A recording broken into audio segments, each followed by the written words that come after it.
Bien.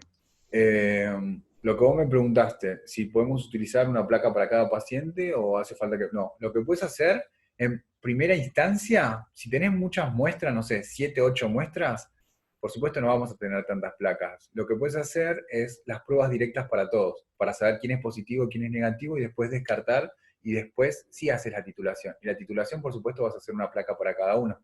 Pero en primera vez lo que vas a hacer es, como no sabes quién es positivo y quién es negativo y quién necesita hacer una titulación, pones 50 microlitros de paciente, de cada paciente en la misma placa. La placa tiene 14 pocillos, bueno, vas a utilizar 10 pocillos, bueno, pones 50 microlitros de cada paciente del suero, después cada uno le tirás, por supuesto lo identificás, ¿no? Con algún número o protocolo, le pones el reactivo, lo observás en microscopio y vas viendo quién es positivo. Entonces vos decís, bueno, Solaire es positivo para sífilis, a él le tengo que hacer titulación. Bien, no sé, Beltrán es negativo, no hace falta, negativo. Entonces vas descartando. Entonces después sí vas a necesitar una placa para cada paciente para hacer la titulación. Ah, está bien, gracias. Bien, genial.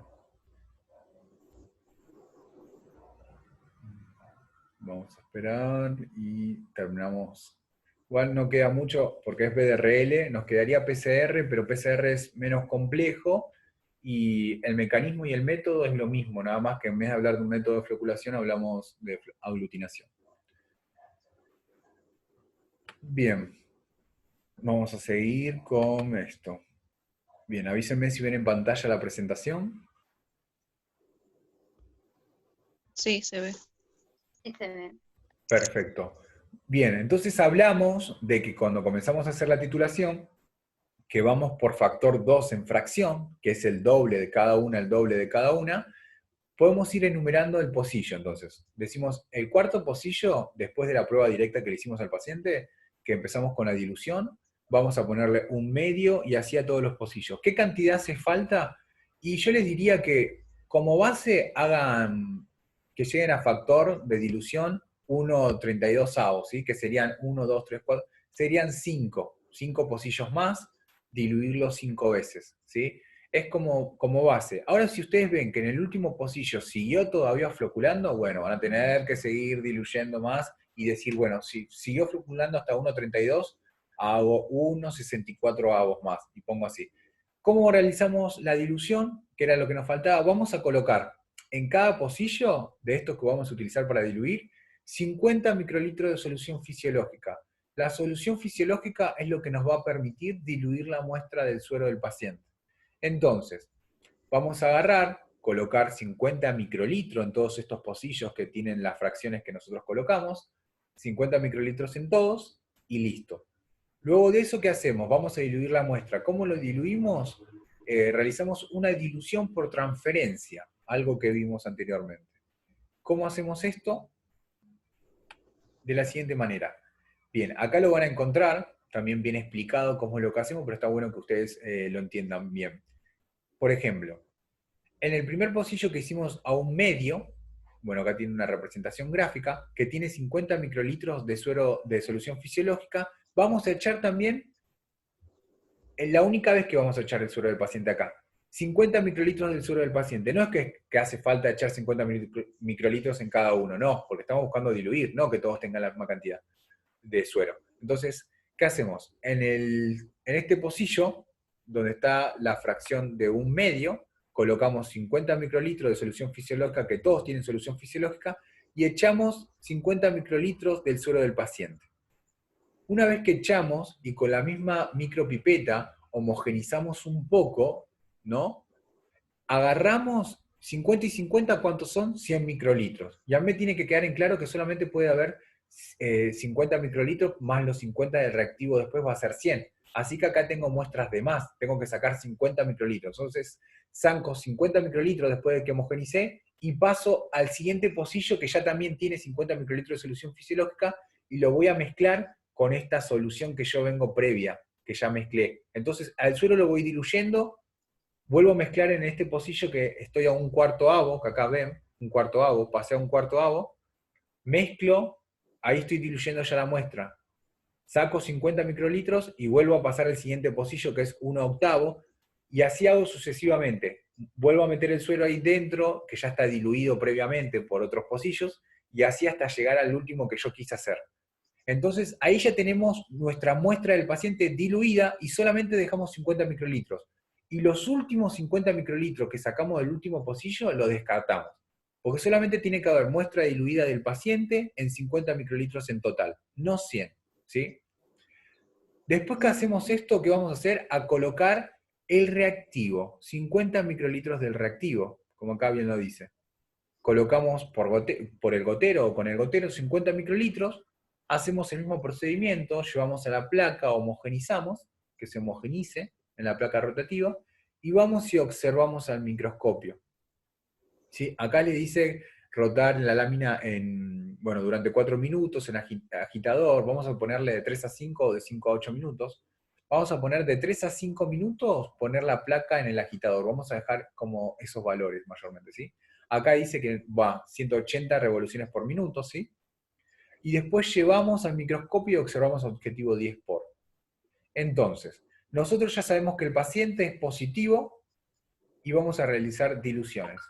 Entonces, miramos el primer pocillo que hicimos dilución, que es al medio, después de la prueba que hicimos directa del paciente. Observamos y hay aglutinación todavía. Entonces, si todavía hay aglutinación, pasamos al siguiente, floculación, perdón, si todavía hay floculación, pasamos al siguiente pocillo con el microscopio, ¿no? Vamos corriendo la placa en la platina del microscopio, observamos y en el segundo pocillo de un cuarto, ¿no? De la dilución es positivo todavía la floculación, pasamos a la siguiente dilución que hicimos, que sería un octavo, y si todavía sigue floculación positivo, pasamos a la siguiente, y en la siguiente vemos que directamente ya desapareció. Igualmente se van a ir dando cuenta porque se va haciendo gradualmente menos visible al ojo cuando observamos al microscopio la floculación, ¿sí? Imagínense que si ustedes observan la muestra directa del paciente que hicieron para saber si era positivo o negativo, ven que tenía como mucha floculación y lo podían distinguir bien. Gradualmente, en cada dilución que vamos haciendo, ahí se va perdiendo esa floculación hasta aparecer negativo. Entonces, cuando llegó a 1/8 avos, a 1/8 de la dilución y dio floculación, pero después cuando pasamos a 1/16 avos me dio negativo, es decir, no observé más nada, entonces digo, bueno, y voy a informar el último que floculó, que fue 1/8. ¿Cómo lo informo? En inversa. ¿Qué quiere decir en inversa? Si la fracción es 1/8, voy a informar el denominador, que sería el 8. Entonces digo, 8 DILs reactivo para positivos, ¿no? Es reactivo para sífilis, 8 DILs. Y es así como se debe informar y hacer la titulación. Acá, bueno, nos habla un poco de la ausencia de grumos. Es lo mismo que anteriormente, ¿no? Nos dice, esto es en vano, no creo que no es importante, ¿sí? Pero acá es como un poco más específico. Reportar hasta la última titulación de dilución, bueno, eso es lo que sabemos, como se observa en la siguiente tabla. Esto de grumos con suero puro, bueno, grumo de suero puro quiere decir la floculación que observamos y da negativo, que es no reactivo. Quiere decir que se observa como todo muy homogéneo y no podemos observar al microscopio una floculación separada como dijimos, ¿sí? Bueno, el suero sin diluir reactivo, bien, acá nos dice que es un DILS, que puede ser que también sea un DILS. O sea, si nosotros lo diluimos a un medio, quizás siga dando positivo y sean 2 DILS, ¿sí? Mayormente nunca existe. Decimos un DILS a la primera que es positivo, pero sin dilución. Pero nosotros no lo tenemos en cuenta. Nosotros vamos a informar DILS en las diluciones que hacemos a partir de un medio en adelante, ¿sí? No decimos nunca un DILS, porque si no ya estaríamos directamente no le habríamos estado haciendo la titulación. Bien. Causas de falsos positivos de BDRL. Así como hablamos del efecto prosona, cuando hay mucho reactivo y poco suero del paciente que nos puede dar negativo, hay causas de falsos positivos para BDRL. ¿Cuáles son? Mayormente son ese tipo de patologías agudas, ¿no? Inmunizaciones. Cuando hablamos de inmunizaciones, ¿qué hablamos? Cuando uno se inmuniza, cuando le dan algún tipo de vacuna, neumonía viral, varicela, pauladismo, sarampión, embarazo, herpes genital, mononucleosis. Mayormente cuando uno tiene mononucleosis y le hacen una prueba, es verdad que te puede dar positivo totalmente, y es un falso positivo, por eso decimos que es una prueba no troponémica o una prueba troponémica no específica, mayormente vamos a decir que la BDRL, que quede como concepto bien claro, y escríbanlo, grábenlo, es una prueba no troponémica, porque no estamos buscando los anticuerpos que produce nuestro cuerpo frente al treponema, ¿sí? Sino frente a una sustancia que es frente a la enfermedad. Bien, consumo de drogas por vía parenteral, ¿no? HIV, leptospirosis y borreliosis. ¿Qué es lo que suele suceder? Pacientes inmunodeprimidos, ¿sí? Tienen una inmunodeficiencia, como el HIV, suele dar sumamente positivo para BDRL, pero no es por solamente el falso positivo, porque si no es verdad.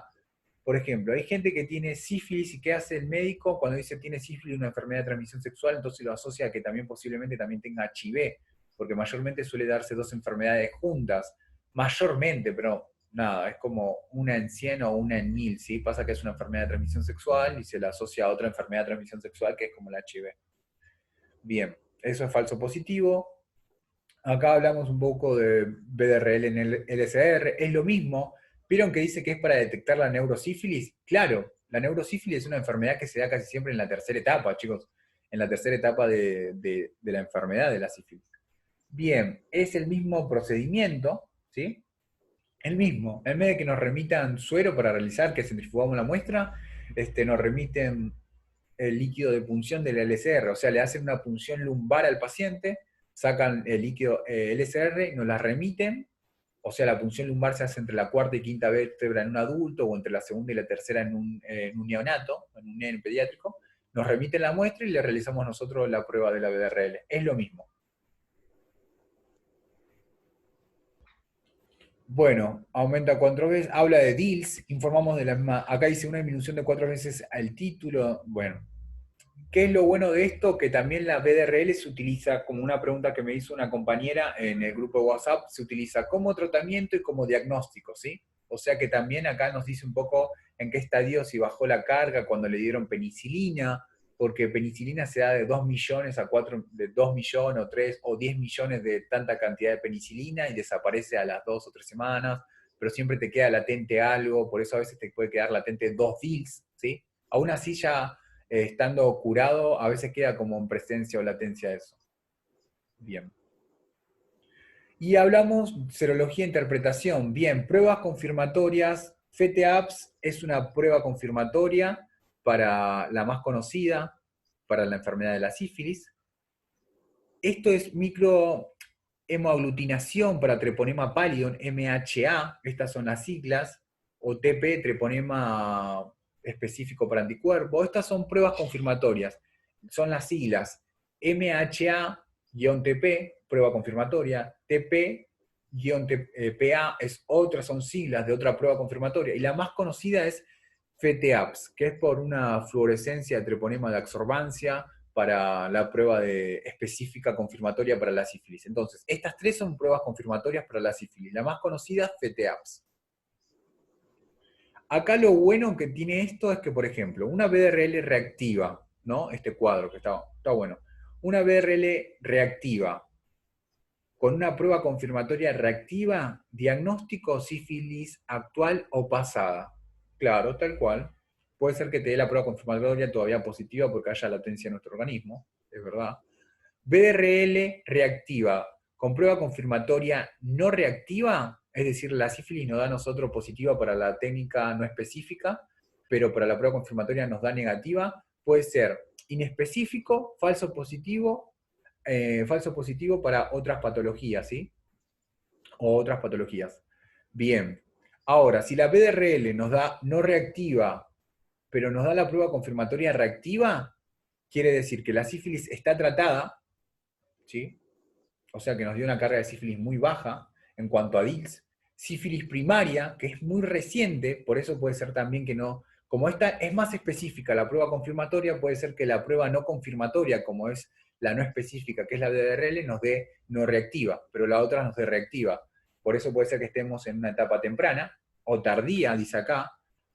¿Es temprana o tardía? ¿Por qué? Recuerden que desaparece de nuestro organismo en la etapa de latencia. ¿Qué es lo que sucede? Desaparece. Y puede ser que cuando nos hagan la prueba de la técnica de DRL nos dé no reactiva. Pero si nos hacen una prueba confirmatoria que es más específica, ahí nos va a dar positivo. Pero puede ser, ¿por qué? Porque estés en una etapa muy temprana de la enfermedad o porque estés en una etapa de latencia de la enfermedad en la que la enfermedad desaparece en sintomatología, pero está haciendo estragos a niveles neurológicos durante los años.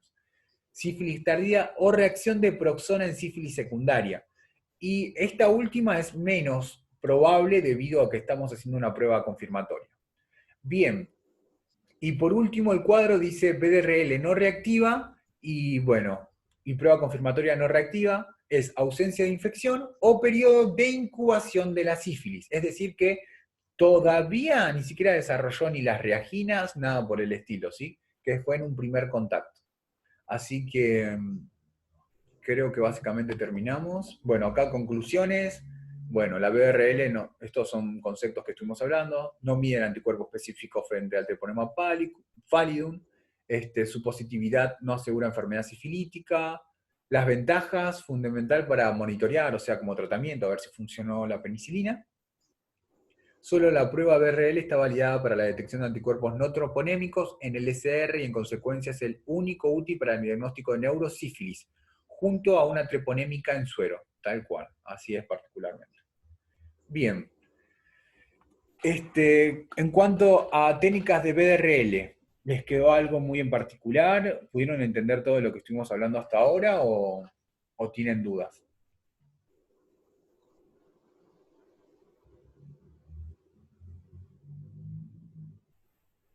Chicas, chicos, Yo entendí bien.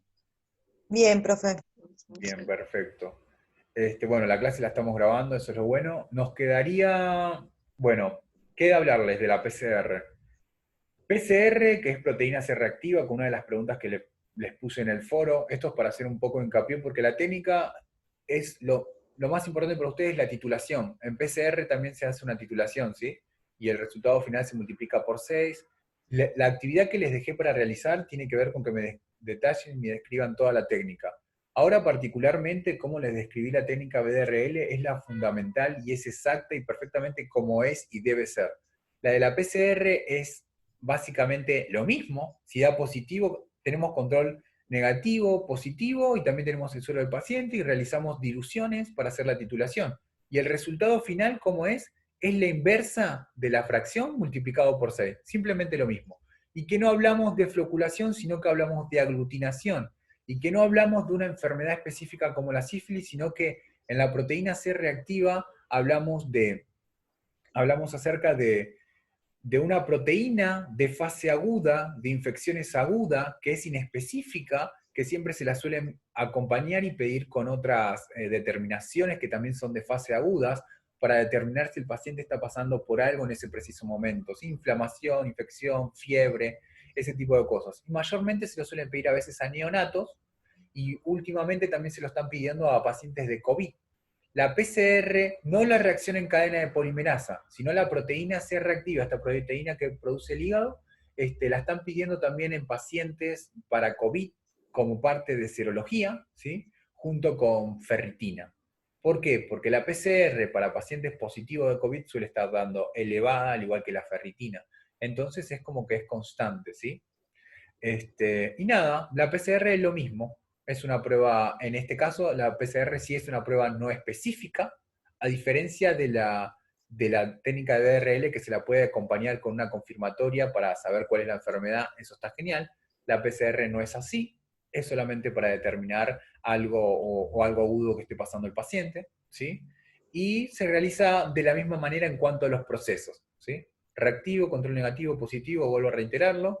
Informamos de qué manera, tienen todo en el material de estudio, ¿sí? Eso lo pueden ver absolutamente. ¿De qué manera informamos? Informamos la inversa de la fracción de la última aglutinación que vemos, porque en PCR hablamos de aglutinación, multiplicado por 6, que sería el límite de una PCR normal. Entonces, lo multiplicamos por 6, informamos eso.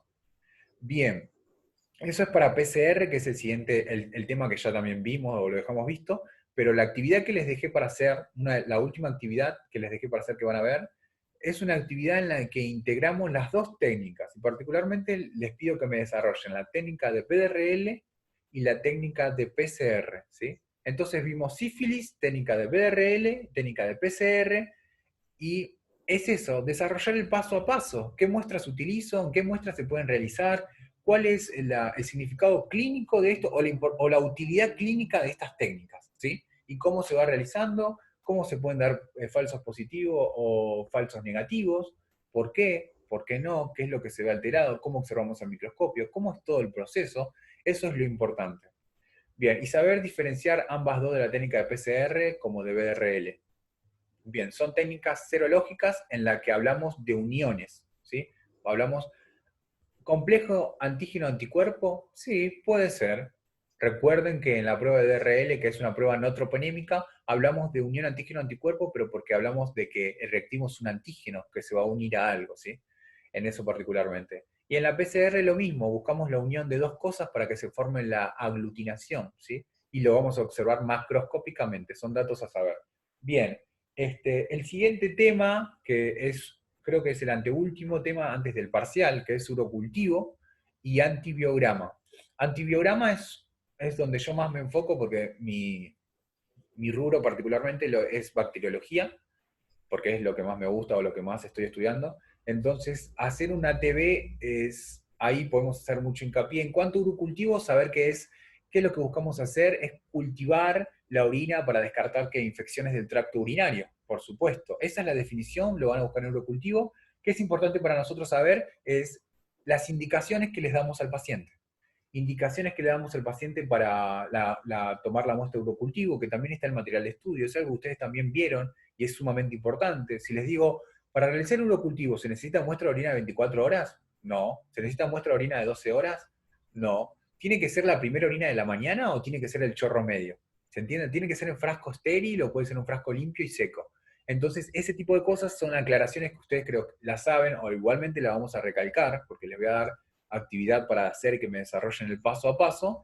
Y después el ATB. El ATB quiero que solamente lean cómo se hace un antibiograma, quiero que lo lean y lleguen a su conclusión. Quizás no les cueste, pero está bueno que se los explique paso a paso o en un video que voy a grabar esta semana. Particularmente voy a grabar un video de cómo se hace un ATB.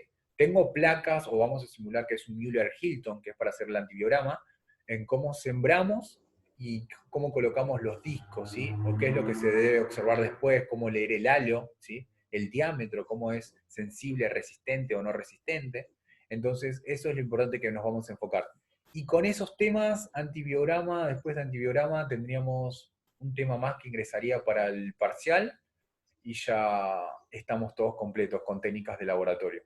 Así que nada, lean, hagan la actividad, respondan los foros, las preguntas que vaya dejando. Siempre trato de subir cada semana, particularmente son los domingos, en los que subo siempre, corrijo todos los trabajos los domingos, subo materiales, o voy juntando de la semana como para recopilar y dárselos. Así que, bien, ustedes son un grupo que mayormente participa, corregí todos los trabajos de ustedes, que son bastante encima, y no tengo problema con eso. Así que nada, genial, chicos, cualquier duda o duda que tengan en particular, me escriben. Ya hablamos. Profe, yo le quiero hacer una... Sí, decime. Con respecto a la PCR, en el audio usted habla de que se informa también cualitativamente, con cruces. ¿Eso cómo sería? Claro, ¿cómo sería? Es decir, hay en algunos lugares que, por ejemplo, lo que vos podés hacer es informarlo cualitativo o cuantitativamente. Si hablamos de cuantitativo, hablamos de un valor; si hablamos cualitativo, estamos hablando de una expresión, más que nada, de cuánto se cree que hay. Por ejemplo, la parte semi-cuantitativa la podemos hacer nosotros o también lo puede hacer un aparato de química, ¿sí? Y si no, también lo hacemos nosotros. Cuando informamos cualitativo, que quiere decir que es lo que nosotros observamos a nuestros ojos. Y eso va a depender de nosotros, cuánto observemos, ¿sí? Van a ver que quizás en el material de estudio les dice, si se observa cierta cantidad de aglutinaciones, 4 cruces, o una cruz, o 2 cruces, ¿sí? Entonces, si yo observo mucho, voy a decir, positivo, 4 cruces para PCR. Eso es lo que vos podés hacer. Y si no, puedes hacer también la titulación, que es la dilución, que mayormente los médicos te piden prueba cuantitativa para PCR, ¿se entiende? O cualitativa o PCR, ¿sí? Si quieren rápido por guardia, te van a pedir una PCR, así nomás, que vos le informes con cruces. Y va a depender de tu ojo, porque es algo macroscópico, ¿se entiende?